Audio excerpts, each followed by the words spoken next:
What's up, YouTube? This is Too Raw for TV. I have some sad news to announce.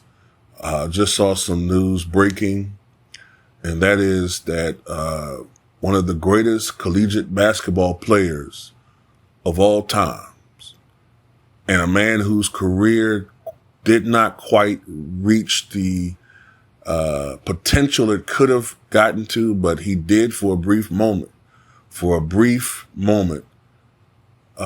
Reached the pinnacle of the NBA and was the best player in the NBA for a brief while. Bill Walton, the only man to lead the Portland Trail Blazers to a championship, has died at the age of 71. He died of cancer, I guess a battle that he did not publicly disclose. Adam Silver said in a statement, Bill Walton was truly one of a kind. As a Hall of Fame player, he redefined the center position. His unique all-around skills made him a dominant force at UCLA and led to an NBA regular season and finals MVP, 2 NBA championships, and a spot on the NBA's 50th and 75th anniversary teams.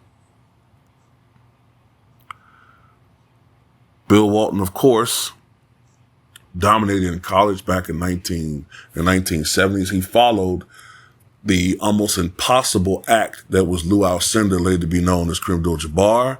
And in his own right, Bill Walton proved to be a legendary basketball player, both in college and in the pros.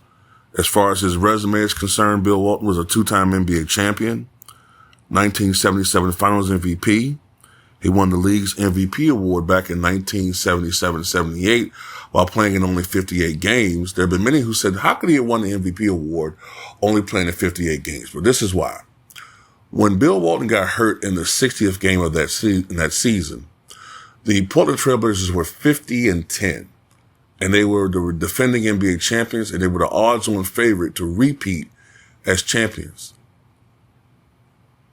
However, Bill Walton's injury, which was a broken foot, not only ended his season, but effectively ended his career with the Portland Trail Blazers and ended what would be his prime years. He would not go on to win a championship again until he was a backup with the Boston Celtics in the mid-1980s. But to go on to repeat his accolades, he was a 2-time All-Star, 77-78. He was on the All-NBA first team in 78, All-NBA second team in 1977, 2 times NBA All-Defensive first team, 77 and 78. If the award existed back then, I suspect he'd have won Defensive Player of the Year in 1978. He was the 6th Man of the Year award in 1986, Rebounding Leader in 1977, Blocks Leader in 1977, number 32 retired by the Portland Trail Blazers, the 50th and 75th anniversary teams, 2-time NCAA champion, 2-time NCAA Final Four Most Outstanding Player, 3-time National College Player of the Year, 3-time Consensus First Team All-American. James E. Sullivan Award, he won that in 1973, and is number 32 retired by the UCLA Bruins.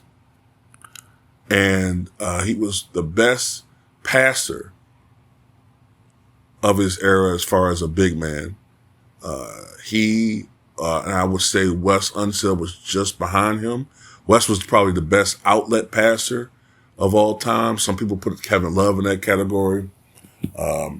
But up until the age of Arvydas Sabonis and men like Chris Webber and, of course, Nikola Jokic, Bill Walton was the best passing big man in NBA history. And in his prime, Bill Walton still may have been, fundamentally and skill-wise, the greatest big man the game has ever seen. His body just could not hold up to the rigors of an NBA career. He overcame a stuttering problem later in his career and into his 30s and 40s. And of all things, Bill Walton, the man who didn't communicate very well, didn't like to talk too much because of his stuttering problems, became a beloved broadcaster with NBC. He and Snapper Jones used to go at it all the time. And although I didn't always agree with Bill Walton's takes, he was entertaining. And he was part of the renaissance and revival of the NBA on NBC back in the 90s. And this is a sad day in the NBA. Bill Walton was a good man. You know, there were so many different Bill Walton phrases. Throw it down, big man. Throw it down. You know, oh, terrible shot. You know, but man, this is sad, man. You know, this is sad. This is sad, man. I know he went through a lot of health problems.